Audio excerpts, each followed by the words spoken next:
Good afternoon. My name is Tyler Kelly, and this is Brian Reagan. Here we go. We are coming to you today from Matthew chapter 5. Verses 29 and 30. You mind reading those, Tyler? I can once I get back over there. Alright. If your right eye causes you to sin, pluck it out and cast it from you. For it is more profitable for you that one of your members perish than for your whole body to be cast into hell.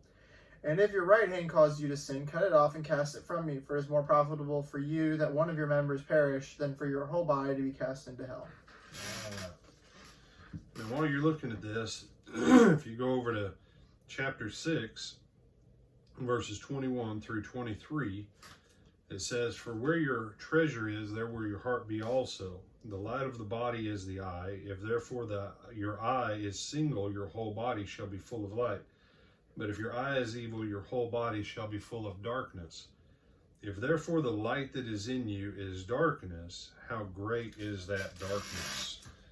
And so with that last clause in verse 28, in his heart, and if your right eye, that Jesus is setting the premise here. He's going to continue it in chapter 6. People ask the question, is verses 29 and 30, is Jesus telling us to engage in self-mutilation? Well, now that's an interesting question. What's your thought on that, Tyler? Physical self-mutilation, no. Okay.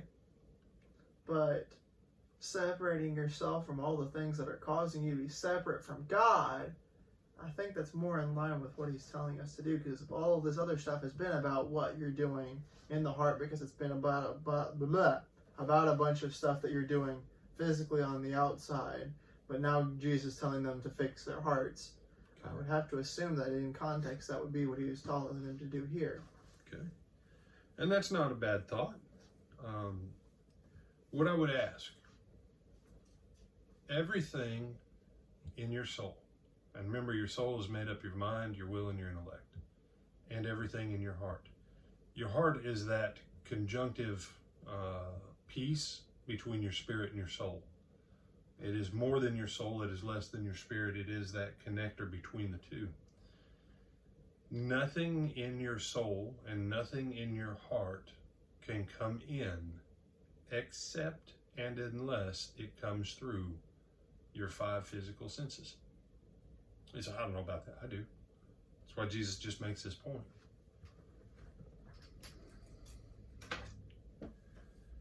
Ideally, we're grown-ups here. There's 2 ways that you take in the attractiveness of a person of the opposite sex. Visually,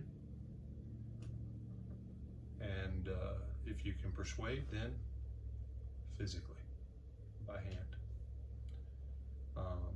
with consent, of course. Visually, that starts the thought process. Physically is the sin aspect. And Jesus is saying to us, if the only way for you to cut off what comes into your heart is for you to remove your own physical senses, then that's what you need to do. And you're saying, wait, that sounds like you're saying he is saying engage in self-mutilation.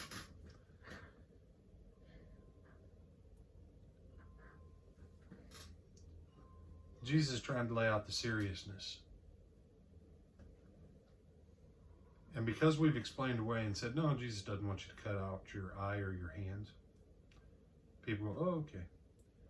No, Jesus is telling you, if the only way for you to avoid hell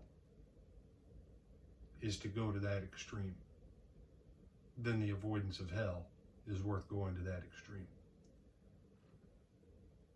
You say, well, but give me something practical. Okay. Throw away your television.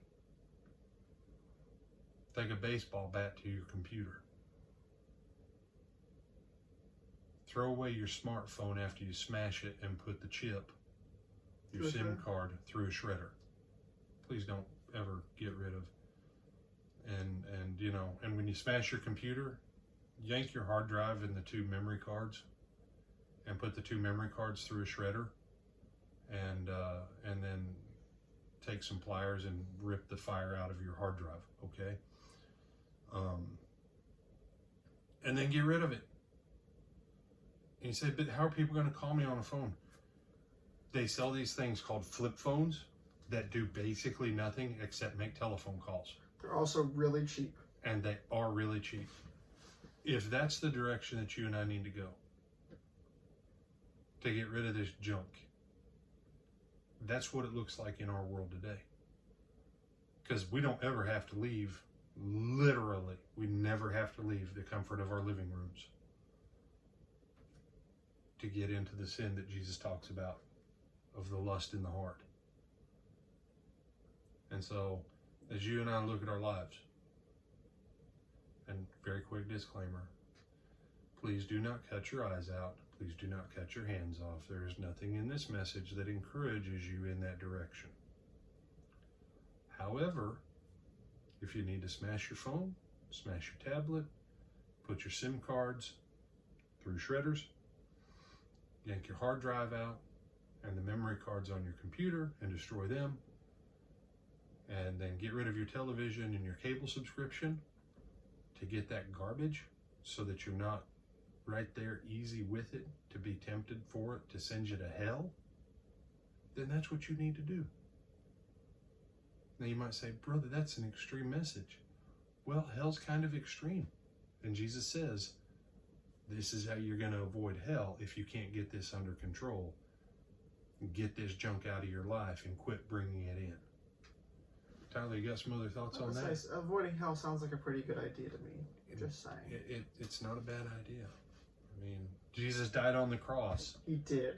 To try and help as many people as who don't want to go to hell not have to go there. So, Matthew 29 and 30, Matthew 5, 29, 30. Shut down the stuff that you're bringing in through your 5 senses, and then it never has a chance to get into your heart. I'm Brian Reagan, this is Tyler Kelly. Send them off. Have a good rest of your day and go in the blessing of the Lord. And come back at 7 o'clock tonight and catch Brother Gene. He would appreciate it. He would.